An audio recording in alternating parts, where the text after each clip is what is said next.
그의 이름은 건우. 아니, 이제는 이름조차 사치스러운 존재였다. 기억을 잃은 지 5년, 그는 서울의 어둡고 냄새나는 뒷골목을 떠도는 그림자였다. 햇빛이 잘 들지 않는 좁은 골목길, 눅눅한 지하도, 그리고 사람들로 가득 찬 번화가의 가장자리. 그곳이 바로 그의 세상이었다. 날고해진 군복 상의를 걸치고. 냄새나는 헝겊으로 머리를 감싼 그의 모습은 누가 봐도 그저 미친 노숙자나 다름없었다. 하지만 그의 눈은 달랐다. 텅 비어 있는 듯하면서도 가끔씩 섬광처럼 스치는 날카로움이 있었다. 마치 길을 잃은 맹수가 잠시 웅크린 것 같은 그런 이질적인 기운이었다. 그날도 여느 때와 다름없이 건우는 종로의 어느 재개발 예정지 골목에 웅크리고 있었다. 며칠째 제대로 된 음식을 먹지 못해 텅 빈 배가 쓰렸다. 하지만 그는 배고픔보다 더 익숙한 고독을 견디고 있었다. 지나가는 사람들의 무시와 경멸 섞인 시선은 그에게 더 이상 상처가 되지 않았다. 이미 오래전부터 그는 자신을 사람이라기보다는 그저 숨을 쉬는 돌멩이쯤으로 여기고 있었다. 그때였다. 건우의 시야에 들어온 것은 낡은 주택가 한가운데서 벌어지는 끔찍한 풍경이었다. 열댓 명쯤 되어 보이는 건장한 남자들이 삽과 쇠파이프를 들고 한 노인 부부를 위협하고 있었다. 노인의 얼굴은 공포와 분노로 일그러져 있었고 옆에 서 있는 할머니는 땅바닥에 주저앉아 흐느끼고 있었다. 그들은 동네에서 소문난 백호파의 용역 깡패들이었다. 재개발을 추진하는 신성건설과 결탁하여 순순히 집을 내놓지 않는 주민들을 폭력으로 몰아붙이는 악질 중의 악질들이었다. 야, 이 늙은이들아, 좋은 말로 할 때 계약서에 도장 찍어. 우리가 이렇게 찾아온 건 마지막 경고라고. 깡패들의 우두머리인 듯한 거대한 덩치의 남자가 노인의 멱살을 잡고 흔들었다. 노인은 꺽꺽거리며 숨을 쉬지 못했다. 건우는 그 광경을 보면서 그의 깊은 곳 어딘가에서 차가운 분노가 치밀어 오르는 것을 느꼈다. 그것은 이성이 아닌 몸의 세포 하나하나가 기억하는 본능적인 반응이었다. 그러나 그는 그 감정이 무엇인지 알 수 없었다. 그저 자신의 몸이 알 수 없는 떨림에 휩싸이는 것을 느낄 뿐이었다. 제발. 저희는 여기서 평생을 살았어요. 여긴 우리 추억이 있는 곳이야.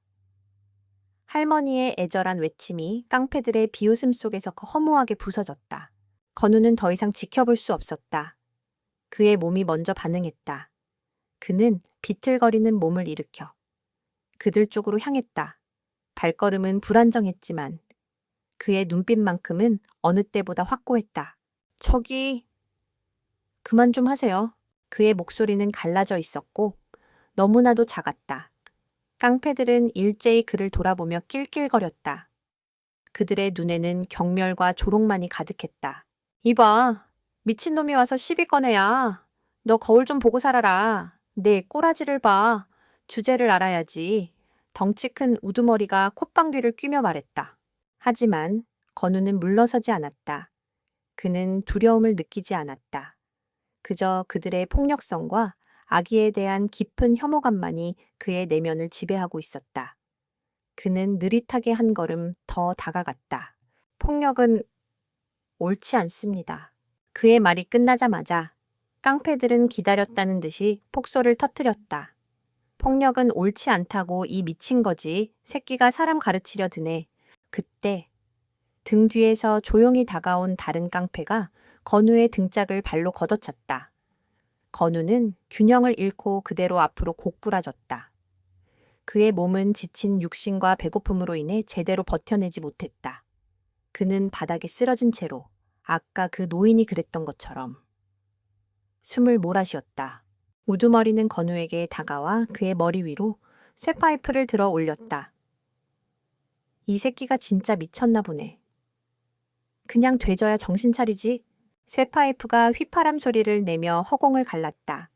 건우는 눈을 감지 않았다. 그는 쇠파이프가 다가오는 것을 느꼈다. 그의 몸이 본능적으로 반응하려 했지만 오랜 시간 굶주림과 약물로 인해 쇠약해진 육신은 명령에 따르지 않았다.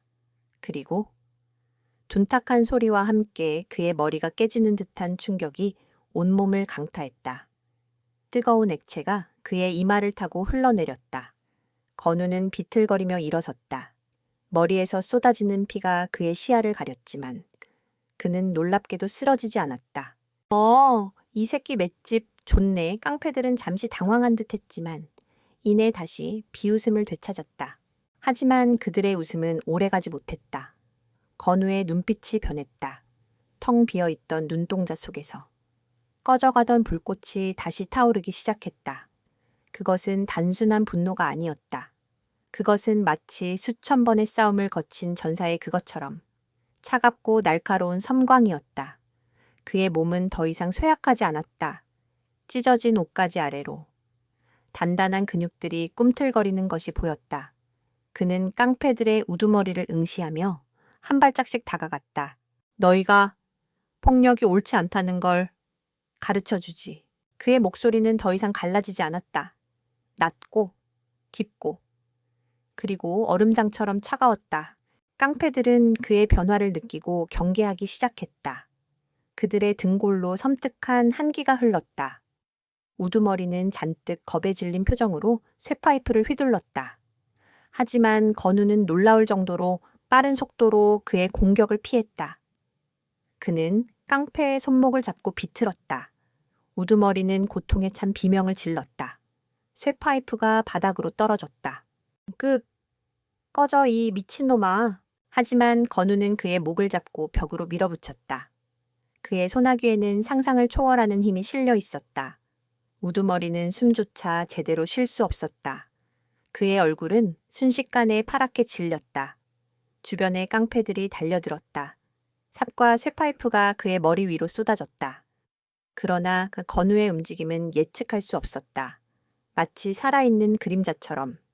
그는 공격들을 모두 피해냈다. 그는 주먹을 휘두르고 발로 차고 상대방의 약점을 정확히 노렸다. 그의 움직임은 군더더기 없이 정확했으며 효율적이었다. 마치 무의식적으로 싸우는 것처럼 보였다. 그가 한 명을 쓰러뜨릴 때마다 그의 기억 속에서 알 수 없는 조각들이 퍼즐처럼 맞춰지기 시작했다. 수많은 훈련과 전투 경험들, 무기 사용법, 상대방의 움직임을 읽는 방법, 이 모든 것들이 그의 몸속에 각인되어 있었다. 그는 마치 잠들어 있던 전사가 깨어난 것처럼 완벽한 전투기계로 변모하고 있었다. 살려줘! 살려주세요! 깡패들은 더 이상 싸울 의지를 잃었다. 그들의 눈에는 공포와 절망만이 가득했다. 그들은 자신들이 폭력으로 굴복시키려 했던 노숙자가 사실은 그들 모두를 압도하는 존재라는 것을 깨달았다. 건우는 마지막으로 우두머리를 벽에 내팽개쳤다. 그의 몸이 둔탁한 소리를 내며 바닥에 굴러떨어졌다. 우두머리는 피를 토하며 경련을 일으켰다. 건우는 깡패들을 뒤로 한 채 피를 흘리고 있는 이마를 손으로 짚었다. 그의 머리에는 여전히 통증이 있었지만 그 통증은 어딘가 익숙했다. 마치 오래전부터 겪었던 고통처럼 그는 몸을 돌려 노인 부부를 바라보았다. 할아버지는 그를 경계하는 눈빛으로 바라보고 있었지만 할머니는 그의 모습에서 알 수 없는 경외감을 느꼈다. 그들은 감히 그에게 다가갈 수 없었다. 건우는 그들에게 아무 말도 하지 않았다. 그는 그저 고개를 숙여 예를 표하고는 피 묻은 손을 머리에 댄 채 어둠 속으로 사라졌다. 그의 발걸음은 더 이상 비틀거리지 않았다.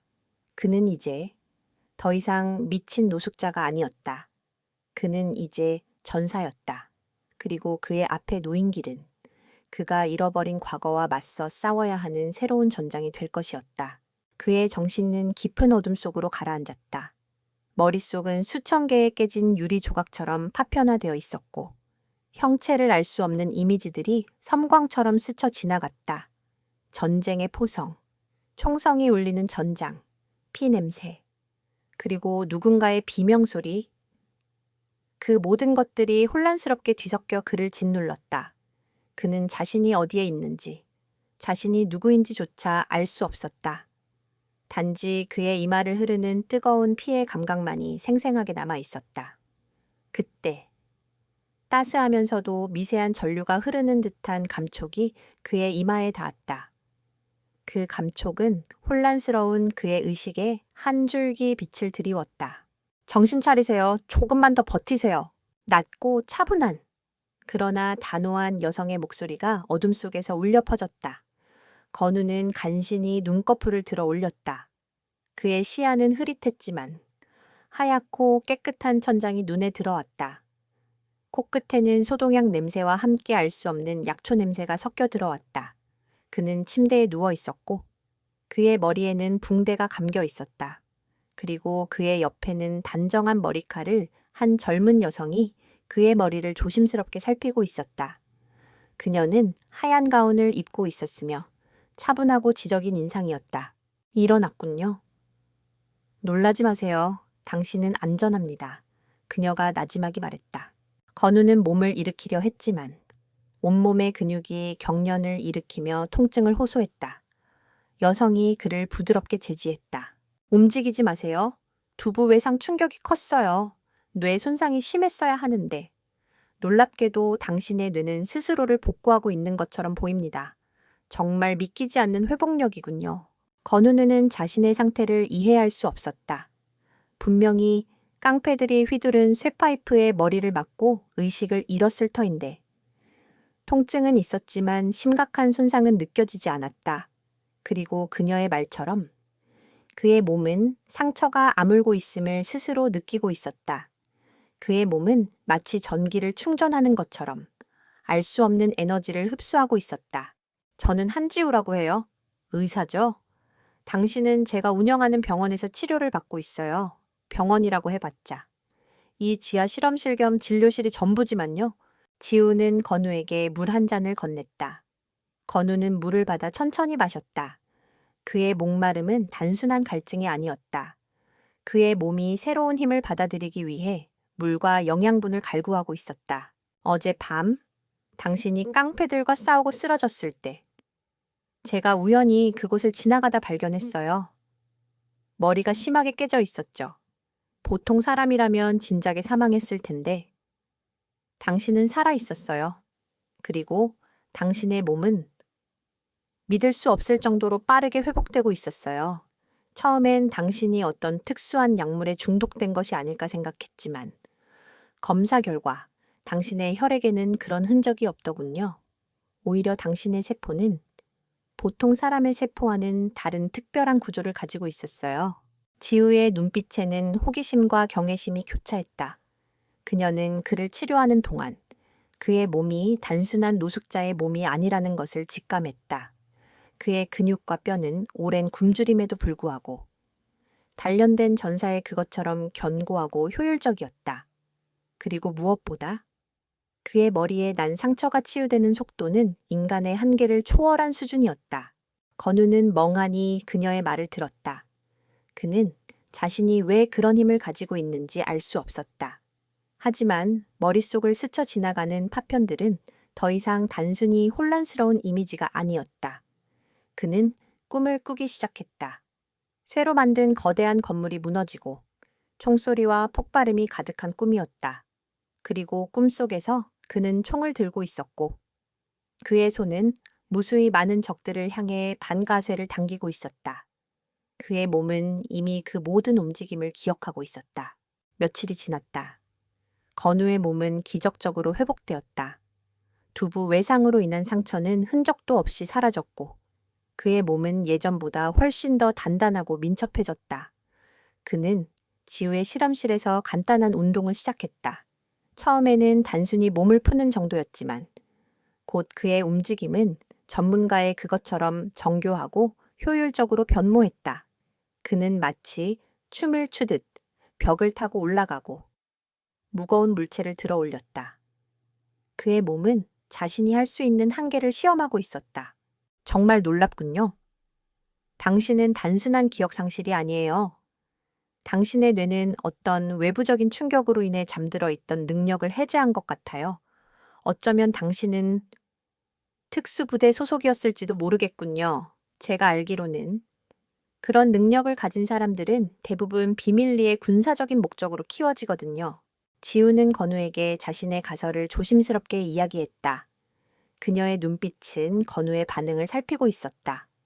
그러나 건우는 아무런 대답도 할 수 없었다. 그저 그의 머릿속을 스쳐 지나가는 파편들이 그녀의 말이 사실일 가능성을 더욱 높이고 있을 뿐이었다. 과거의 기억은 돌아오지 않더라도 당신은 이제 이전과는 다른 삶을 살 수 있을 거예요.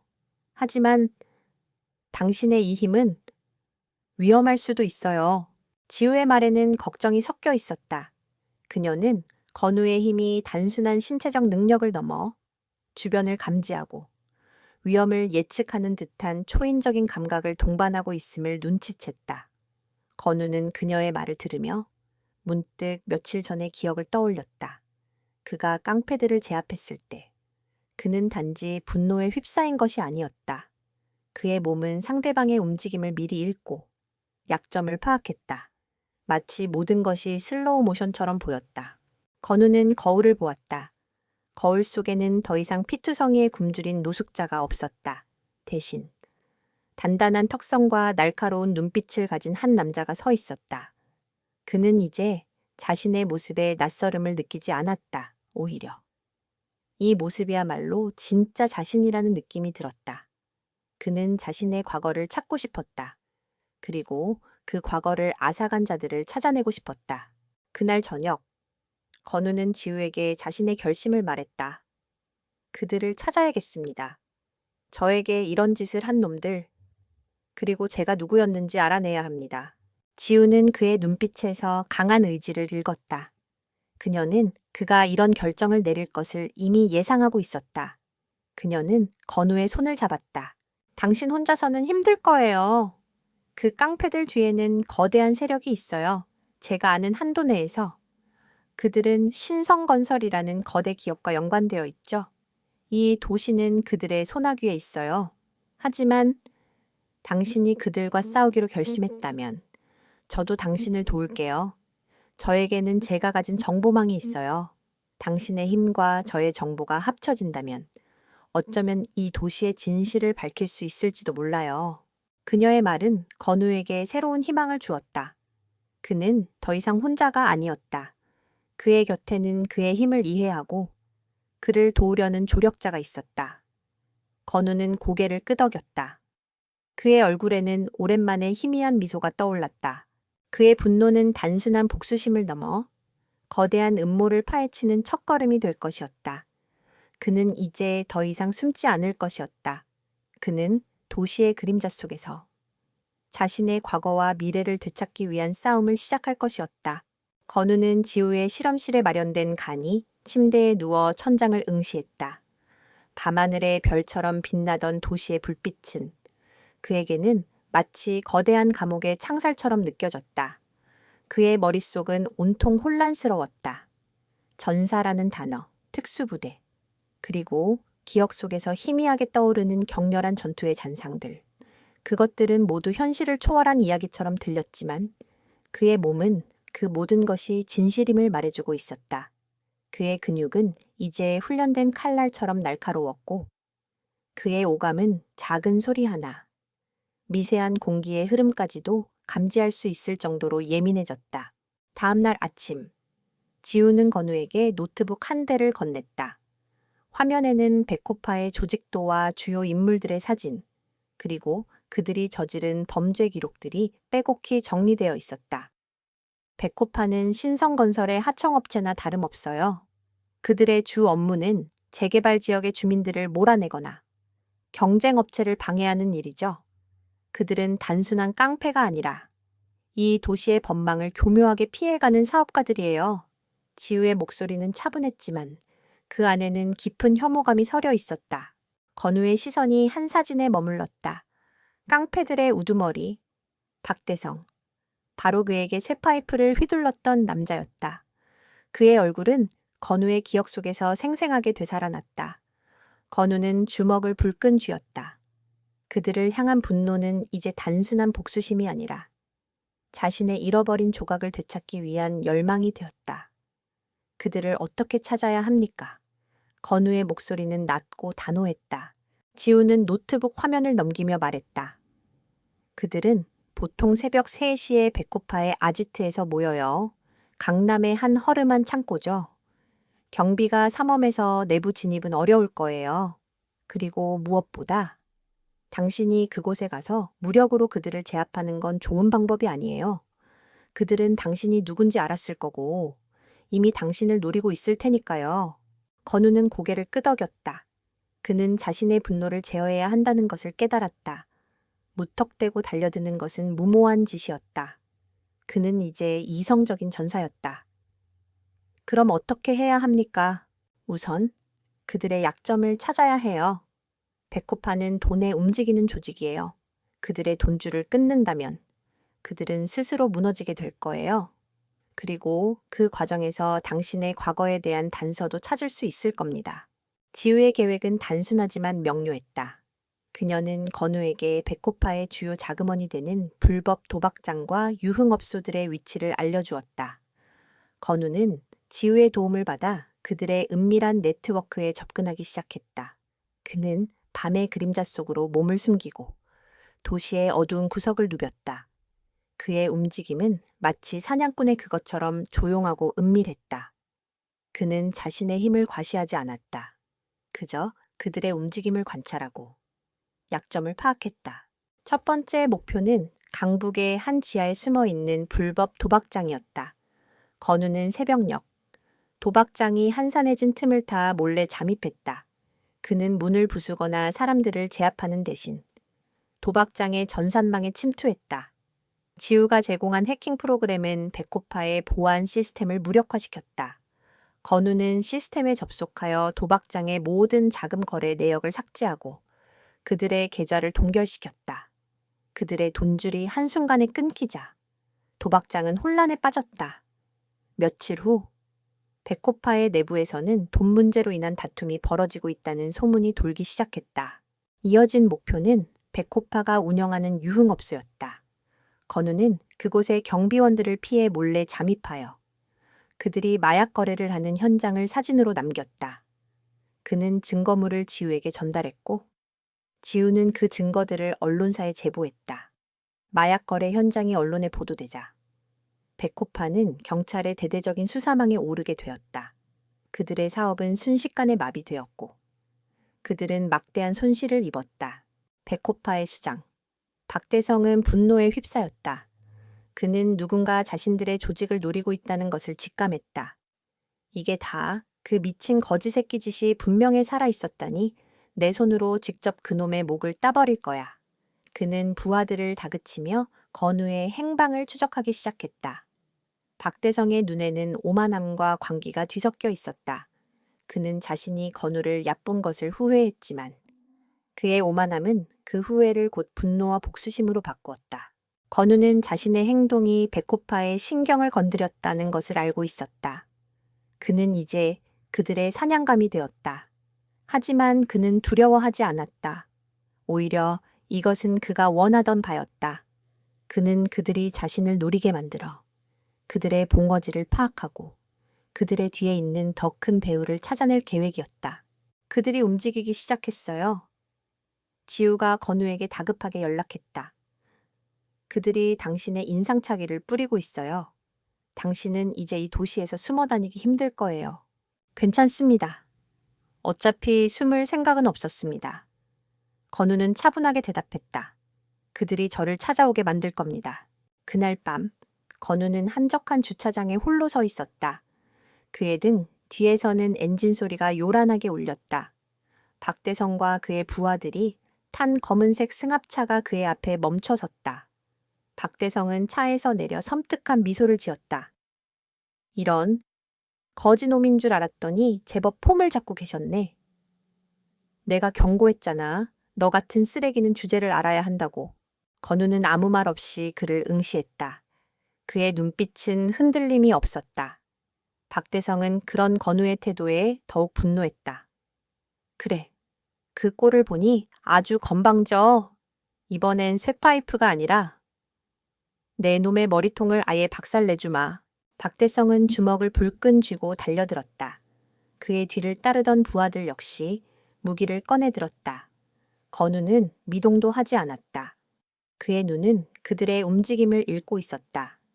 그가 깡패들에게서 벗어난 것은 이제 더 이상 단순한 우연이 아니었다. 그것은 그의 능력이 진화하고 있음을 보여주는 증거였다. 건우는 박대성이 휘두른 주먹을 가볍게 피하고 그의 손목을 잡았다. 그리고 놀랍도록 정교한 동작으로 그의 팔을 꺾었다.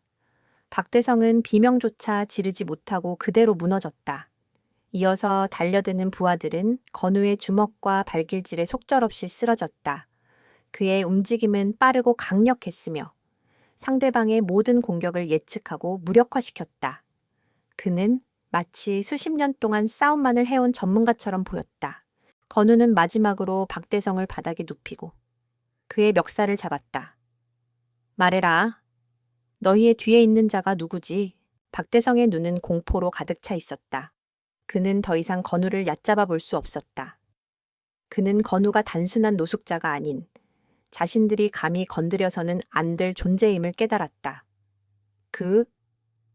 그건 신성건설의 강태호 이사님이야.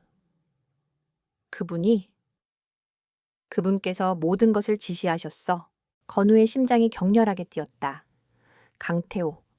그 이름이 그의 머릿속에서 희미한 기억의 조각들을 연결했다. 마치 오랫동안 닫혀있던 퍼즐의 마지막 조각을 찾은 것처럼 그의 머릿속에서 복잡하게 얽혀있던 실타래가 조금씩 풀리기 시작했다. 그는 박대성의 멱살을 놓고 일어섰다. 그의 얼굴은 분노와 함께 어떤 알 수 없는 슬픔으로 뒤덮여 있었다. 그는 이제 자신의 과거를 찾아가는 첫 번째 실마리를 잡은 것이었다. 그날 밤의 폭력은 도시의 밤을 더욱 소란스럽게 만들었다. 깡패들의 아지트가 박살나고 조직원들이 병원에 실려가는 사건은 이내 경찰의 귀에까지 들어갔다. 그러나 그들은 사건의 실체에 접근할 수 없었다. 현장에는 어떠한 증거도 남지 않았고 피해를 입은 베코파 조직원들은 공포에 질려 입을 열지 않았다. 그들은 자신들을 박살낸 존재가 한때 자신들이 짓밟았던 미친 노숙자라는 사실을 차마 입 밖으로 꺼낼 수 없었다. 박대성 역시 마찬가지였다. 그는 건우의 힘이 단순한 인간의 것이 아니라는 것을 본능적으로 깨달았지만 그 사실을 인정하기에는 그의 오만함이 너무나 컸다. 대신 그는 분노와 함께 복수심을 불태웠다. 같은 시각 서울지방경찰청 강력계 형사 이현석은 밀려드는 서류 더미 속에서 깊은 한숨을 쉬었다.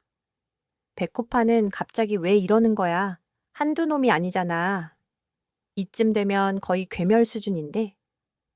그의 파트너인 김 형사가 투덜거렸다. 이현석의 눈은 예리했다. 그는 단순히 베코파의 내부 싸움이라고 치부하기에는 석연치 않은 점이 많다고 생각했다. 피해자들의 증언이 하나같이 비슷해.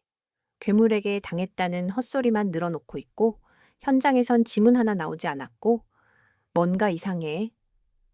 이현석은 베코파가 연루된 최근 사건들의 기록을 다시 검토하기 시작했다. 그들의 불법 도박장과 유흥업소가 동시에 타격을 입었고 뒤이어 조직의 핵심 인물들이 공격을 당했다는 사실이 그의 머릿속에서 하나의 그림으로 연결되었다. 보복. 하지만 누가 어떻게 그의 머릿속은 복잡해졌다. 그의 감은 틀리지 않았다. 건우는 이제 도시의 그림자 속에서 벗어나 서서히 자신의 모습을 드러내기 시작했다. 그는 더 이상 깡패들의 돈줄을 끊는 소극적인 방법으로 싸우지 않았다. 그는 직접 그들의 숨통을 끊을 계획을 세웠다. 지우는 박대성에게서 얻은 정보를 바탕으로 신성건설의 비자금 통로를 추적했다. 그녀는 강태호 이사가 개인적으로 관리하는 비밀 금고의 위치를 알아냈고 그곳에는 신성건설과 베코파 사이의 검은 거래에 대한 모든 증거가 들어있을 것이라고 확신했다. 강남의 오래된 골동품 가게 지하에 숨겨져 있어요. 겉으로는 평범한 가게처럼 보이지만 지하에는 최첨단 보안 시스템이 깔려 있죠. 이사 직속 경호원들이 24시간 경비를 서고 있고요. 지우는 건우에게 금고의 위치를 알려주며 말했다. 그녀의 목소리에는 긴장감이 서려 있었다. 걱정 마십시오. 들어가기만 하면 됩니다. 건우는 차분하게 대답했다. 그의 목소리는 확신에 차 있었다. 그는 더 이상 과거를 잃은 허약한 노숙자가 아니었다. 그는 이제 자신의 목표를 향해 달려가는 냉철한 전사였다. 그날 밤, 건우는 골동품 가게가 문을 닫은 깊은 밤에 작전을 시작했다. 그는 건물 뒤편에 낡은 배수관을 타고 올라가 2층 창문으로 침투했다. 그의 몸은 그림자처럼 가벼웠고 그의 움직임은 소리 하나 내지 않았다. 그는 경호원들의 순찰 경로를 미리 파악하고 그들의 감시를 피해 능숙하게 지하 금고로 향했다. 금고의 문은 두꺼운 강철로 되어 있었고 비밀번호와 생체 인식 시스템으로 이중 잠금이 되어 있었다. 보통 사람이라면 접근조차 불가능한 곳이었다. 하지만 건우에게는 다른 방법이 있었다. 그는 잠시 눈을 감고 자신의 초인적인 감각을 집중했다. 그의 뇌는 복잡한 시스템의 미세한 전류 흐름과 내부 기계 장치의 소리를 감지했다. 마치 모든 것이 투명하게 보이는 것처럼. 그는 금고의 잠금 장치 구조를 머릿속으로 그려냈다. 건우는 금고의 잠금 장치에 손을 얹고 미세한 진동을 이용해 내부 기계 장치를 조작했다. 그의 손은 마치 마법처럼 정교하고 섬세하게 움직였다. 딸깍! 소리와 함께 비밀번호가 해제되었다. 이어서 그는 지문인식 장치에 그의 손가락을 가져다 댔다. 놀랍게도 시스템은 그의 지문을 인식했다.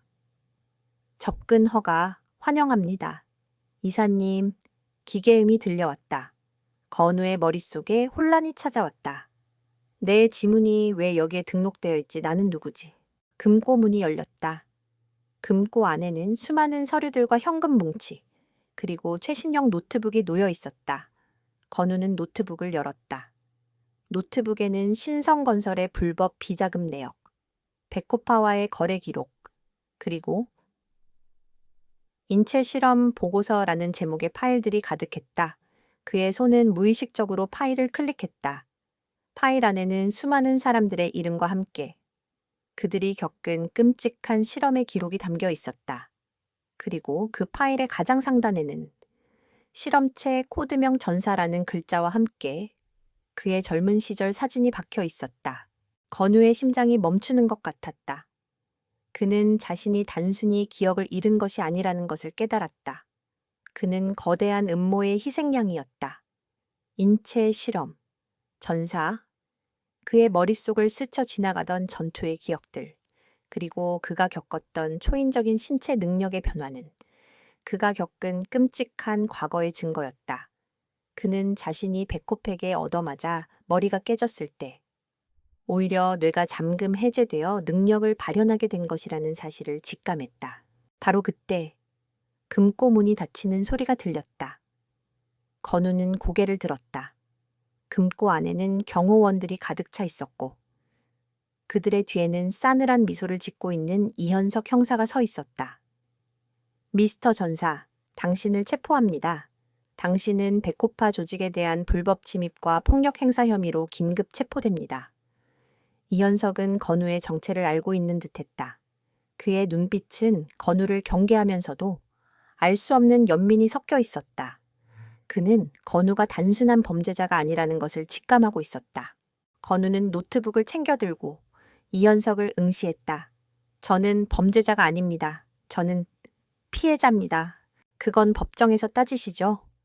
당신이 아무리 대단한 능력을 가졌다 한들 법 위에는 설 수 없습니다. 이현석은 단호하게 말했다. 그의 손짓에 경호원들이 건우를 향해 달려들었다. 건우는 한숨을 쉬었다. 그는 이현석과 싸우고 싶지 않았다. 그는 이 형사의 눈에서 올곧은 정의감을 보았기 때문이었다. 그러나 그는 잡힐 수 없었다. 이 증거물을 세상에 알려야 했다. 자신의 과거, 그리고 신성건설의 추악한 진실을 말이다. 건우는 몸을 돌려 금고 안의 환풍구로 향했다. 경호원들은 그의 빠른 움직임에 당황했다. 그들은 건우에게 총을 겨누었지만 이현석이 소리쳤다.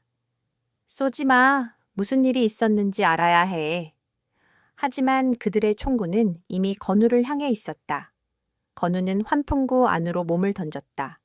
총성이 울렸다. 하지만 총알은 그를 스쳐 지나갔다. 그는 어둠 속으로 사라졌다. 이현석은 텅 빈 금고를 바라보며 한숨을 쉬었다. 그는 건우가 가져간 노트북이 단순한 증거물이 아니라는 것을 직감했다. 건우는 이제 사냥꾼에서 사냥감이 되었다. 그는 깡패들의 추적을 피해야 할 뿐만 아니라 경찰의 눈도 피해야 했다. 그리고 그의 머릿속에는 강태호라는 이름과 전사라는 코드명이 새겨져 있었다. 그는 이제 자신의 과거와 맞서 싸워야 하는 새로운 전장에 홀로 서게 되었다. 건우는 어둠 속에서 다시 한번 쫓기는 신세가 되었다. 그는 이제 깡패들뿐만 아니라 경찰까지 피해야 했다. 그의 손에 들린 노트북은 단순한 증거물이 아니었다.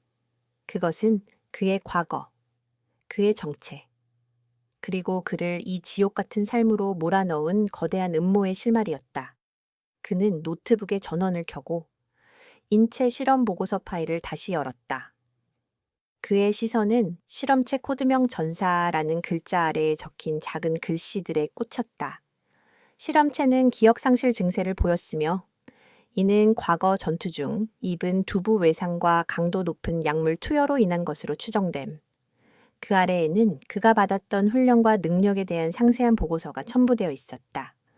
그는 자신이 기억을 잃은 이유가 우연이 아닌 철저하게 계획된 결과였음을 깨달았다.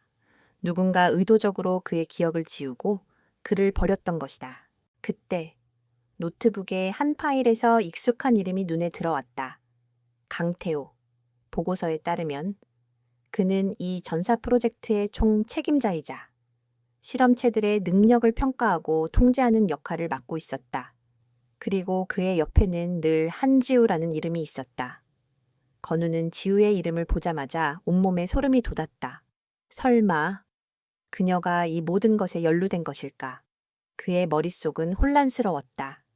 그녀가 자신을 도운 것은 단순히 선의가 아니었을 수도 있다는 의심이 피어올랐다. 건우는 지우에게 연락을 시도했다. 하지만 그녀의 전화는 꺼져 있었다. 그의 의심은 더욱 깊어졌다. 그는 그녀가 자신을 배신했다고 생각했다. 어쩌면 그녀는 자신을 감시하기 위해 접근한 스파이였을지도 모른다. 그의 마음은 분노와 함께 깊은 배신감으로 가득 찼다. 그는 이제 믿을 사람이 아무도 없었다. 그는 홀로 모든 진실을 밝혀내야 했다. 건우는 노트북에 저장된 정보를 바탕으로 강태호의 과거를 파헤치기 시작했다. 그는 한때 군사연구소에서 일했던 유능한 과학자였지만 비윤리적인 인체 실험을 주도했다는 의혹으로 군에서 제명되었다. 하지만 그는 신성건설에 스카우트되어 이사 자리에 올랐고 비밀리에 전사 프로젝트를 재개했다. 그의 목표는 초인적인 능력을 가진 인간 병기를 만들어 그것을 권력과 돈을 위해 사용하는 것이었다. 그는 건우가 자신이 만든 최고의 작품이라고 생각했다. 그러나 건우가 기억을 잃고 사라지자 그는 건우를 실패작으로 치부하고 버렸던 것이다. 건우는 강태호에게 접근하기 위해 그의 일거수일투족을 감시하기 시작했다. 그는 강태호가 매일 아침 자신의 개인 체육관에서 운동을 한다는 것을 알아냈다. 그곳은 경비가 삼엄하고 일반인은 출입이 불가능한 곳이었다. 하지만 건우에게는 불가능이 아니었다. 그는 자신의 초인적인 능력을 이용해 보안 시스템을 무력화시키고 체육관에 잠입할 계획을 세웠다. 그날 아침, 건우는 체육관 주변의 빌딩 옥상에 몸을 숨겼다. 그의 눈은 쌍안경을 통해 강태호의 움직임을 주시했다. 강태호는 경호원들에게 둘러싸인 채 체육관 안으로 들어섰다. 그는 오만하고 당당해 보였다. 건우는 분노를 억누르며 그에게 접근할 타이밍을 노렸다. 그는 강태호가 평소에 쓰는 운동기구에 미세한 전자 회로를 심어 경보 시스템을 조작할 계획이었다. 그가 경보를 울려 경호원들의 주의를 끄는 동안 그는 강태호에게 접근하여 그를 제압할 생각이었다. 건우가 작전을 실행하기 위해 몸을 움직이려는 순간 그의 귀에 익숙한 목소리가 들려왔다. 건우 씨 멈춰요. 그것은 지우의 목소리였다. 건우는 깜짝 놀라 뒤를 돌아보았다. 그녀는 그가 숨어있는 옥상으로 올라와 있었다. 그녀의 얼굴에는 걱정과 다급함이 뒤섞여 있었다. 건우는 차갑게 그녀를 응시했다. 여기 왜 왔습니까? 당신도 그와 한파에 아닙니까? 지우는 고개를 저었다. 아니에요. 제가 강태호에게서 도망친 건 당신을 찾고 당신을 돕기 위해서였어요. 저는 전사 프로젝트에 반대했던 연구원이었어요. 강태호가 제 연구 결과를 빼앗아 인체 실험에 이용했죠. 제가 당신을 구한 것도 당신이 기억을 잃었다는 것을 알았기 때문이에요. 당신은 제 마지막 희망이었어요. 건우는 그녀의 말을 믿을 수 없었다. 하지만 당신의 이름이 보고서에 있었습니다. 당신은 그 프로젝트의 연구원이었어요. 맞아요. 하지만 저는 그 프로젝트를 중단시키려고 노력했어요.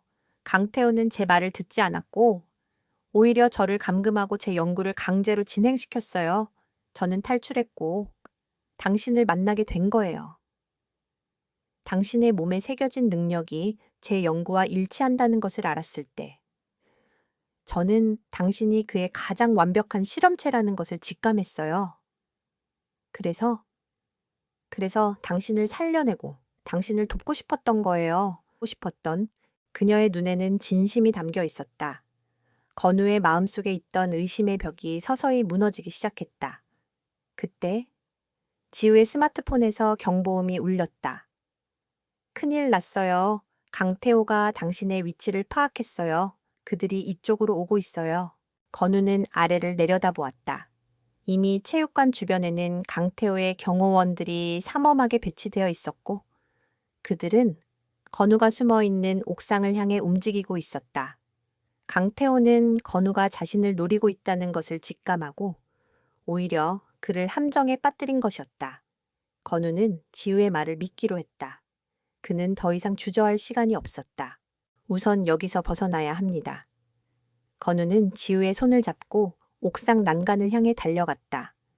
그는 자신의 초인적인 능력을 이용해 난간을 뛰어넘어 옆 건물로 몸을 날렸다. 지우는 겁에 질렸지만 건우의 손을 놓지 않았다. 그들은 마치 영화의 한 장면처럼 건물과 건물을 뛰어넘으며 추격자들을 따돌렸다. 그의 등 뒤에서는 총성이 울렸지만 건우는 멈추지 않았다. 그는 이제 자신의 힘을 온전히 믿고 있었다. 그의 몸은 이제 그의 의지대로 움직였다. 마침내 그들은 추격자들을 따돌리고 안전한 곳에 도착했다. 건우는 숨을 몰아쉬는 지우를 바라보았다. 왜? 저를 도왔습니까? 당신은 내 연구의 목적이었으니까요. 지우는 힘겹게 대답했다. 내 연구는 인간의 능력을 강화시켜 사람들을 돕는 것이었지. 사람을 무기로 만드는 것이 아니었어요. 당신은 내 실패작이 아닌 내 마지막 희망이에요. 건우는 그녀의 눈에서 진심을 보았다. 그는 더 이상 그녀를 의심하지 않았다. 그는 자신의 과거가 결코 되돌릴 수 없는 비극이었음을 깨달았다. 하지만 그는 이제 혼자가 아니었다. 그의 곁에는 그의 정체를 이해하고 그를 돕고자 하는 조력자가 있었다. 그리고 그는 이제 자신의 잃어버린 기억을 되찾고 자신을 이용했던 자에게 복수하는 것 이상의 더 큰 목적을 가졌다. 바로 강태호의 모든 추악한 진실을 세상에 폭로하고 자신과 같은 피해자들이 다시는 생겨나지 않도록 막는 것이었다. 그는 이제 단순한 복수자가 아닌 거대한 음모에 맞서는 정의의 전사가 되었다. 건우와 지우는 쫓기는 신세가 되었지만 그들은 더 이상 절망하지 않았다. 오히려 그들의 마음은 더욱 굳건해졌다. 그들은 이제 단순한 도망자가 아닌 진실을 밝히기 위해 투쟁하는 동지였다. 지우는 자신의 해킹 능력을 이용해 강태호의 네트워크에 침투했고 건우는 자신의 초인적인 감각으로 도시의 구석구석을 샅샅이 뒤졌다. 그들은 강태호가 숨겨놓은 또 다른 비밀 실험실, 그리고 그곳에서 벌어지고 있는 끔찍한 일들에 대한 단서를 찾기 시작했다. 그들이 찾은 첫 번째 단서는 강태호가 불법으로 운영하는 비밀 연구소였다. 그곳은 겉보기에는 평범한 물류 창고였지만 지하에는 전사 프로젝트를 이어가는 실험실이 숨겨져 있었다. 지우는 위성사진과 보안 시스템의 허점을 이용해 창고의 위치를 파악했고 건우는 직접 그곳에 잠입하여 내부 구조를 확인했다. 그는 그곳에서 자신과 비슷한 능력의 소유자들이 강제적으로 실험을 받고 있는 것을 목격했다. 그들의 눈에는 공포와 절망이 가득했다. 건우의 마음은 분노로 불타올랐다. 그는 자신과 같은 피해자들을 구하고 강태호의 악행을 세상에 알려야 한다고 결심했다. 건우는 즉시 작전을 시작했다. 그는 무모하게 돌격하는 대신 치밀한 계획을 세웠다. 그는 창고의 경비 시스템을 무력화시키고 실험실의 전원을 차단했다. 어둠 속에서 혼란이 벌어지는 동안 그는 실험실의 핵심 장비들을 파괴하고 실험체들을 구출했다. 경비원들이 달려왔지만 건우는 그림자처럼 빠르게 움직이며 그들을 제압했다. 그는 단 한 번의 실수도 허용하지 않았다. 그의 몸은 이제 진정한 전투기계로 진화했다. 그의 움직임은 단순한 폭력이 아닌 예술에 가까웠다. 하지만 강태호는 이 모든 것을 감지하고 있었다. 그의 사무실에 설치된 모니터에는 건우의 움직임이 실시간으로 중계되고 있었다. 강태호의 얼굴에는 분노와 함께 흥분된 미소가 떠올랐다. 과연 완벽한 실험체야. 내 예상대로군. 그는 자신의 가장 뛰어난 작품이 자신의 계획을 방해하고 있다는 사실에 분노하면서도 그의 능력이 얼마나 뛰어난지 확인하고는 만족감을 느꼈다. 그는 건우를 단순한 적이 아닌 자신이 만들어낸 걸작이라고 생각했다. 강태호는 즉시 특수 제작된 강화복을 입은 경호원들을 현장으로 보냈다. 그들은 단순한 경호원이 아니었다. 그들 역시 전사 프로젝트의 실험체들이었다. 하지만 그들의 능력은 건우에 비해 훨씬 미숙했고 그들은 자신의 의지를 잃은 채 강태호의 명령만을 따르는 꼭두각시였다. 창고 안에서 건우는 강화복을 입은 경호원들과 마주했다. 그들의 움직임은 건우보다 느렸지만 그들의 힘은 건우를 능가했다. 그들은 자신들의 몸을 보호하기 위해 특수 제작된 갑옷을 입고 있었고 그들의 무기는 건우의 맨손으로는 감당할 수 없을 정도로 강력했다. 건우는 불리한 싸움임을 직감했다. 하지만 그는 포기하지 않았다. 그는 경호원들의 약점을 찾기 위해 그들의 움직임을 분석하기 시작했다. 그는 그들의 강화복에 미세한 틈이 있다는 것을 발견했다. 그는 그 틈을 노리고 공격을 시작했다. 건우의 움직임은 더욱 빠르고 정교해졌다. 그는 마치 춤을 추듯 경호원들의 공격을 피하고 그들의 갑옷 틈새를 노려 정확하게 타격했다. 그의 주먹은 경호원들의 갑옷을 뚫고 그들의 몸에 치명적인 타격을 입혔다. 경호원들은 그의 공격에 속수무책으로 당했고 하나둘씩 쓰러지기 시작했다. 강태호는 모니터를 통해 이 모든 것을 지켜보며 경악했다. 어떻게 저럴 수가.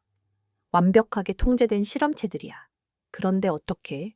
건우는 마지막 경호원을 쓰러뜨리고 실험실의 모든 장비를 파괴했다.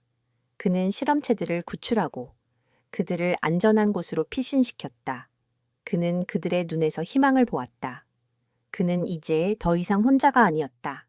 그는 그들의 영웅이었다. 하지만 건우의 행동은 강태호의 분노를 극에 달하게 만들었다. 그는 건우를 단순한 실패작이 아닌 제거해야 할 위협으로 인식했다. 강태호는 언론을 이용해 건우를 테러범으로 몰아쓰고 경찰에 현상금을 걸었다. 건우는 이제 도시 전체의 추적을 받게 되었다. 건우와 지우는 은신처로 돌아왔다. 그들은 지쳐 있었지만 그들의 마음은 기쁨과 희망으로 가득했다. 그들은 강태호의 악행을 세상에 폭로할 증거를 확보했고 그와 맞서 싸울 새로운 동료들을 얻었다. 하지만 그들의 싸움은 이제부터 시작이었다. 강태호는 결코 물러서지 않을 것이었다. 그는 자신의 권력과 명예를 지키기 위해 모든 것을 걸고 건우를 제거하려 할 것이었다. 건우는 이제 단순한 복수자가 아닌 도시의 운명을 짊어진 영웅이 되었다. 그는 강태호와의 마지막 싸움을 준비하기 시작했다. 강태호는 분노와 모욕감에 치를 떨었다. 그의 눈앞에서 그의 가장 중요한 실험실이 파괴되었고 그가 공들여 만들어낸 실험체들이 건우에게 구출되었다. 이 모든 것이 그의 가장 완벽한 걸작이라고 생각했던 한낱 노숙자였던 건우의 손에 놀아났다는 사실은 그의 오만한 자존심에 치명적인 상처를 입혔다. 그는 즉시 모든 언론과 경찰 조직에 압력을 가해 건우를 잔인한 테러리스트로 규정하고 대대적인 현상금을 내걸었다. 도시 곳곳에 건우의 사진이 나붙었고 시민들은 그를 두려워하며 경계하기 시작했다.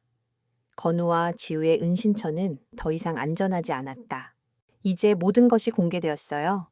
강태호는 당신을 테러범으로 몰고 경찰까지 동원했어요. 지우는 노트북 화면을 보며 불안한 목소리로 말했다. 건우는 창밖으로 보이는 도시의 풍경을 응시했다. 그는 자신이 모든 사람들에게 쫓기는 신세가 되었다는 것을 직감했다. 하지만 그의 눈에는 두려움 대신 차가운 결의만이 가득했다. 괜찮습니다. 어차피 이 싸움은 끝을 봐야 합니다. 건우는 강태호가 자신을 함정에 빠뜨리기 위해 어떤 수단과 방법을 쓸지 예측했다. 그는 강태호가 자신의 가장 중요한 약점을 노릴 것이라고 생각했다. 바로 그가 소중히 여기는 사람들. 지우 씨, 우리에게 가장 안전한 곳은 없습니다.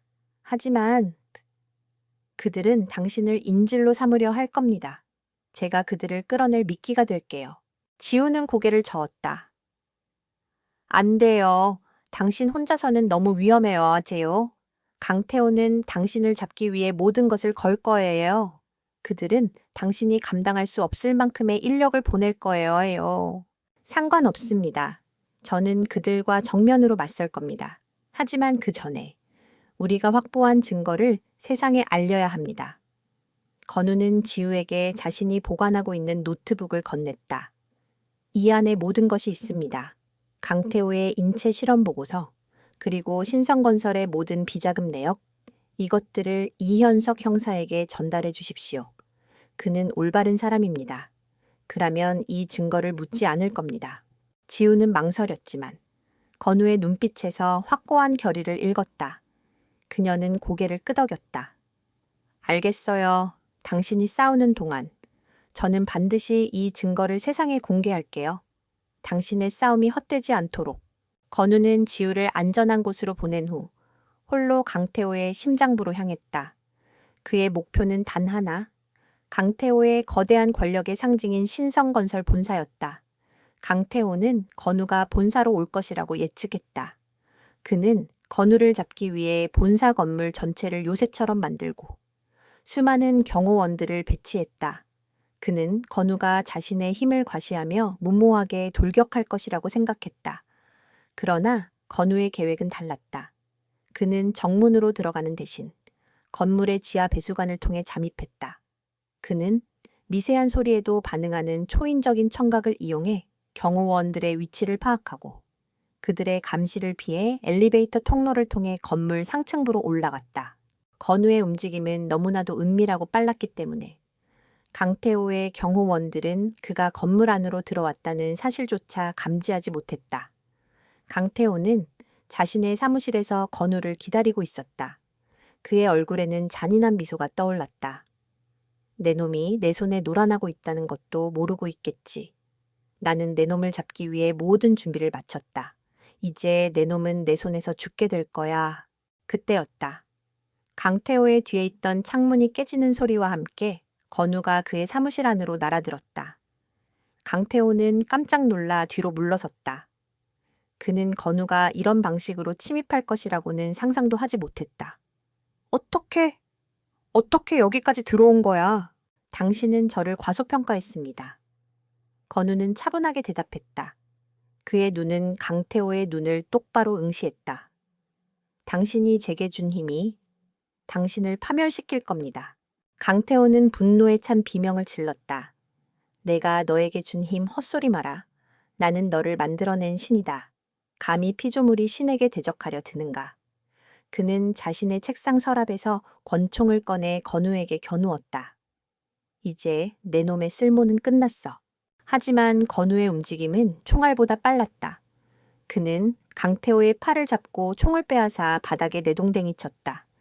그리고 그의 목을 잡고 창가로 밀어붙였다. 강태호는 숨을 쉬지 못하고 얼굴이 파랗게 질렸다. 네, 네가 감히? 저는 당신의 피조물이 아닙니다. 저는 당신이 만든 악몽입니다. 건우는 차가운 목소리로 말했다. 그의 눈에는 복수심과 분노가 뒤섞여 있었다. 그는 이제 강태호의 목숨을 빼앗을 수도 있었다. 하지만 그는 그렇게 하지 않았다. 그에게는 더 중요한 목적이 있었다. 그는 강태호의 모든 죄를 세상에 알려야 했다. 그때 사무실 문이 부서지는 소리와 함께 수많은 경호원들이 들이닥쳤다. 그들의 손에는 기관총이 들려 있었다. 건우는 재빨리 몸을 돌려 그들을 향해 달려들었다. 그는 마치 바람처럼 빠르고 그림자처럼 은밀하게 움직이며 경호원들을 제압했다. 그의 움직임은 무자비했고 그의 주먹은 뼈를 부수는 소리를 냈다. 강태호는 그 모든 것을 지켜보며 공포에 질렸다. 그는 자신이 만들어낸 괴물이 자신을 파괴하고 있다는 사실을 깨달았다. 건우는 모든 경호원들을 쓰러뜨리고 다시 강태호에게 다가왔다. 그는 강태호의 멱살을 잡고 그를 일으켜 세웠다. 당신의 죄를 세상에 밝히는 것으로 당신의 종말을 고할 겁니다. 강태호는 공포에 질린 채 덜덜 떨고 있었다. 그는 자신이 절대적인 권력을 가졌다고 믿었지만 그 모든 것이 한낱 노숙자였던 건우의 손에 무너지고 있었다. 그는 건우의 눈에서 자신의 추악한 과거와 마주했다. 그는 더 이상 오만하지 않았다. 그는 이제 자신의 파멸을 직감했다. 건우는 강태호를 옥상으로 끌고 올라갔다. 서울의 야경이 발밑으로 펼쳐져 있었다.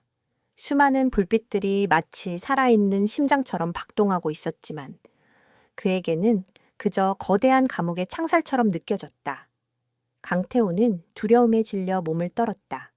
그는 건우가 자신을 이 높은 곳에서 떨어뜨려 죽일 것이라고 생각했다.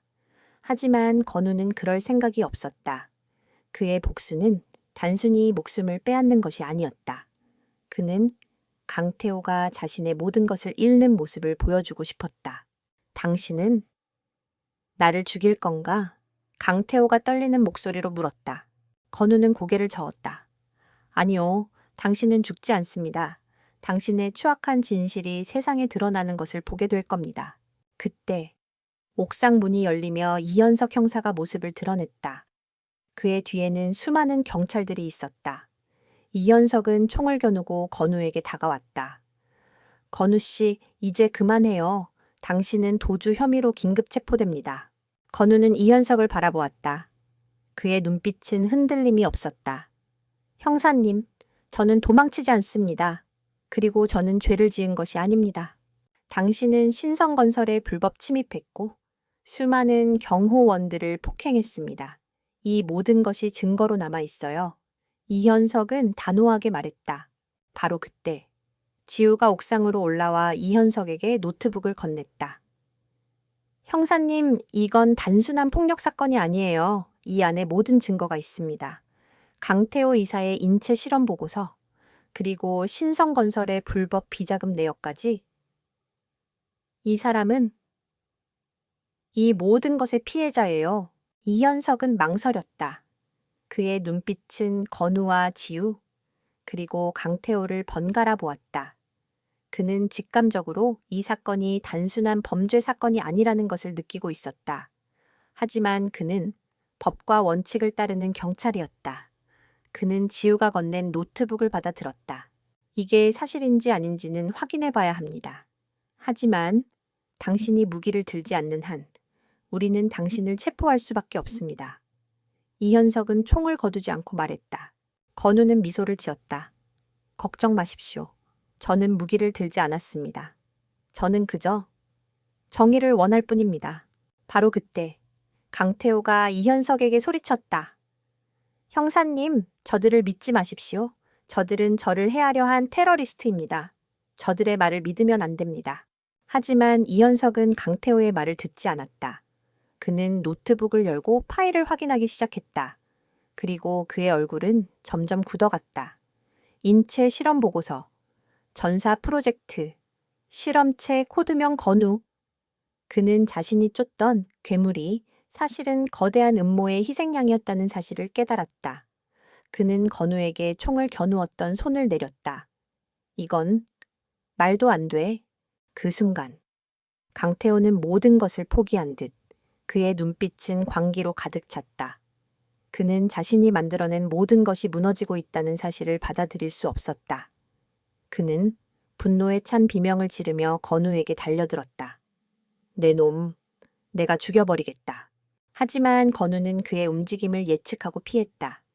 강태호는 옥상 난간에 몸을 부딪히고 그대로 난간 아래로 떨어졌다. 모든 것이 순식간에 일어났다. 강태호는 비명조차 지르지 못하고 어둠 속으로 사라졌다. 이현석은 놀라워하며 그가 떨어진 곳을 바라보았다. 건우는 아무런 표정 없이 그를 응시하고 있었다. 그는 강태호가 자멸할 것이라는 것을 알고 있었다. 그의 오만함이 그를 파멸로 이끌 것이라는 것을. 강태호가 죽자 신성건설의 모든 비리가 세상에 드러났다. 언론은 강태호의 죽음과 함께 그가 저지른 끔찍한 인체 실험, 그리고 그의 권력 뒤에 숨겨진 추악한 진실을 대서특필했다. 백호파는 하루아침에 무너졌고 그들과 연루된 정치인들과 기업인들은 모두 법의 심판을 받았다. 이현석은 강태호가 자멸했다는 보고서를 작성했고 건우는 모든 혐의에서 벗어났다. 그는 더 이상 쫓기는 신세가 아니었다. 그는 이제 도시의 영웅이었다. 모든 것이 끝났다. 건우는 자신의 과거를 되찾았고 자신을 이용했던 자에게 복수했다. 그는 이제 평범한 삶을 살 수 있었다. 하지만 그는 더 이상 예전의 노숙자가 아니었다. 그의 몸은 여전히 전사의 힘을 품고 있었고 그의 마음은 정의를 향한 열망으로 가득 차 있었다. 그는 이 힘을 자신만을 위해 사용하지 않기로 결심했다. 건우는 지우와 함께 새로운 삶을 시작했다.